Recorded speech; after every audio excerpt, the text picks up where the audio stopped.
Okay. Ja, men der sker en stimuli i soma. Vi kan se, at membranpotentialet stiger lidt og rammer herefter tærskelværdien. Dermed er der altså tale om et aktionspotentiale og ikke et lokalt respons. En celles membranspotentiale afhænger af ionbevægelserne, hvilke ioner der har mulighed for at passere membranet, og hvor gode de er til at passere den. Ændring af membranpotentialet benyttes som en form for signal, der kan medføre en respons i andre steder af cellen. Ionkanalerne er ofte afhængige af membranpotentialet, og dette gælder også for ionkanalerne til natrium. Mange af disse vil åbne sig ved tærskelværdien, og de åbne ionkanaler til natrium gør, at natrium får en øget permeabilitet, og dette vil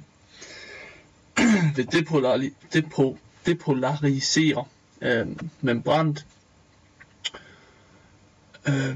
Da natriums ligevægtspotentiale på plus 60 mV vil få en større betydning i det samlede membranpotentiale. Disse kanaler bliver dog hurtigt lukket, og herefter standser depolariseringen af membranet, og der vil ske en hurtig repolarisering af membranet. Kaliumkanalerne vil nu blive påvirket, hvilket vil medføre, at de åbner sig, og kalium vil få en større gennemstrømning ud af cellen. Og herefter vil membranpotentialet i større grad søge mod kaliums ligevægtspotentiale, som er på omkring de 90 volt. Og det kan man så se, at membranspotentialet det dykker her. Og så sker der så en hyperpolarisering af membranet, og heri bliver natriumkanalerne deaktiveret.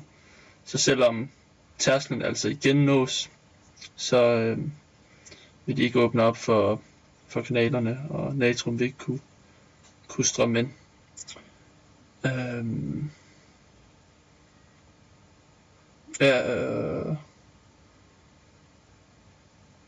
Og kaliumkanalerne lukkes så langsomt, og membranpotentialet vil nærme sig de minus 90 mV, indtil kaliumkanalerne lukkes helt, og hvilemembranspotentialet langsomt bliver genoprettet til de minus 70 mV. Og hvilemembranspotentialet vil blive bibeholdt af natrium-kaliumpumpen, og den her pumpe, den flytter hele tiden 3 natrium-ioner ud af neuronet og 2 kalium-ioner ind, og pumpen drives af ATP, og herved bliver der en høj natriumkoncentration uden for nervecellen og en høj kaliumkoncentration indeni, hvilket skaber en ubalance på minus 70 mV. Og natrium-kalium-pumperne konstante pumpeaktivitet sørger for, at der hurtigt genoprettes en ionubalance, hvilket er en forudsætning for, at neuronet kan opnå nye aktionspotentialer og derved sende nye nerveimpulser afsted. Og det her signal, det vil så bevæge sig fra dendritzonen til nerveterminalen, og her kan man se, hvordan det indre miljø det er mere positivt end det ydre, hvilket sker, når der sker et aktionspotentiale. Og det her det sker altså, når membranpotentialet det overstiger 0, hvilket man kan se her. Og ja, det sker jo så på grund af den store indstrømning af natrium. Da vi her har at gøre med et myeliniseret nervecelle, vil ionerne bevæge sig hen over de svenske celler, som ligger her, og over til den næste arnvianske indsnøring. Så der og herover. Der er en større afstand i de myeliserede celler, hvilket medfører, at udbredelsen vil ske meget hurtigere og bruge mindre energi end en umyeliseret celle. Plusionerne vil søge mod de negative ioner herover. Reaktionen vil ikke gå tilbage, da natriumkanalerne jo er blevet deaktiveret.